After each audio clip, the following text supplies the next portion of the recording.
ನೀಡುವ ಶಕ್ತಿಯ ಬಗ್ಗೆ ನನಗೆ ಏನು ತಿಳಿದಿದೆ ಎಂದು ನಿಮಗೆ ತಿಳಿದಿದ್ದರೆ ನೀವು ಅದನ್ನು ಒಂದು ರೀತಿಯಲ್ಲಿ ಹಂಚಿಕೊಳ್ಳದೆ ಬಿಡುವುದಿಲ್ಲ. ಆಧ್ಯಾತ್ಮಿಕ ಹಾದಿಯಲ್ಲಿ ನಿಮ್ಮನ್ನು ಬೆಂಬಲಿಸಲು ಯಾರೂ ಕಾಣದಿದ್ದರೆ ಏಕಾಂಗಿಯಾಗಿ ನಡೆಯಿರಿ. ನಿಮ್ಮ ಬಳಿ ಸ್ವಲ್ಪವೇ ಇದ್ದರೂ ಕೊಡಿ.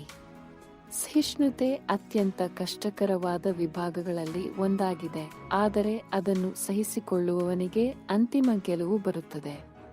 ಒಂದು ಕ್ಷಣ ಒಂದು ದಿನವನ್ನು ಬದಲಾಯಿಸಬಹುದು, ಒಂದು ದಿನ ಜೀವನವನ್ನು ಬದಲಾಯಿಸಬಹುದು ಮತ್ತು ಒಂದು ಜೀವನವು ಜಗತ್ತನ್ನು ಬದಲಾಯಿಸಬಹುದು.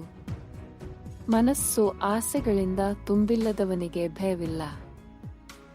ಬುದ್ಧಿವಂತಿಕೆಯಿಂದ ಬದುಕಿದವನಿಗೆ ಮರಣವು ಸಹ ಭಯಪಡುವುದಿಲ್ಲ. ಭೂತಕಾಲದಲ್ಲಿ ನೆಲೆಸಬೇಡಿ, ಭವಿಷ್ಯದ ಕನಸು ಕಾಣಬೇಡಿ, ಪ್ರಸ್ತುತ ಕ್ಷಣದಲ್ಲಿ ಮನಸ್ಸನ್ನು ಕೇಂದ್ರೀಕರಿಸಿ.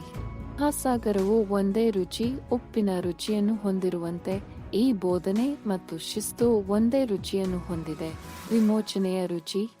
ಮಾಡಬೇಕಾದ್ದನ್ನು ಇಂದು ಉತ್ಸಾಹದಿಂದ ಮಾಡಿ. ಯಾರಿಗೆ ಗೊತ್ತು, ನಾಳೆ ಸಾವು ಬರುತ್ತದೆ. ಬಿರುಗಾಳಿಯಿಂದ ಘನವಾದ ಬಂಡೆಯು ಹೇಗೆ ಅಲುಗಾಡುವುದಿಲ್ಲವೋ ಹಾಗೆಯೇ ಬುದ್ಧಿವಂತರು ಹೊಗಳಿಕೆ ಅಥವಾ ಆಪಾದನೆಯಿಂದ ಪ್ರಭಾವಿತರಾಗುವುದಿಲ್ಲ. ಯಾವುದೂ ಸಂಪೂರ್ಣವಾಗಿ ಏಕಾಂಗಿಯಾಗಿ ಅಸ್ತಿತ್ವದಲ್ಲಿಲ್ಲ, ಎಲ್ಲವೂ ಎಲ್ಲದಕ್ಕೂ ಸಂಬಂಧಿಸಿದೆ.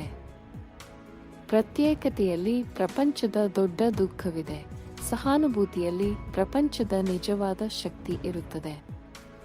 ಮಾರ್ಗವು ಆಕಾಶದಲ್ಲಿಲ್ಲ, ಮಾರ್ಗವು ಹೃದಯದಲ್ಲಿದೆ. ಅಸಮಾಧಾನದ ಆಲೋಚನೆಗಳಿಂದ ಮುಕ್ತರಾಗಿರುವವರು ಖಂಡಿತವಾಗಿಯೂ ಶಾಂತಿಯನ್ನು ಕಂಡುಕೊಳ್ಳುತ್ತಾರೆ. ಧ್ಯಾನವು ಬುದ್ಧಿವಂತಿಕೆಯನ್ನು ತರುತ್ತದೆ, ಧ್ಯಾನದ ಕೊರತೆಯು ಅಜ್ಞಾನವನ್ನು ಬಿಡುತ್ತದೆ.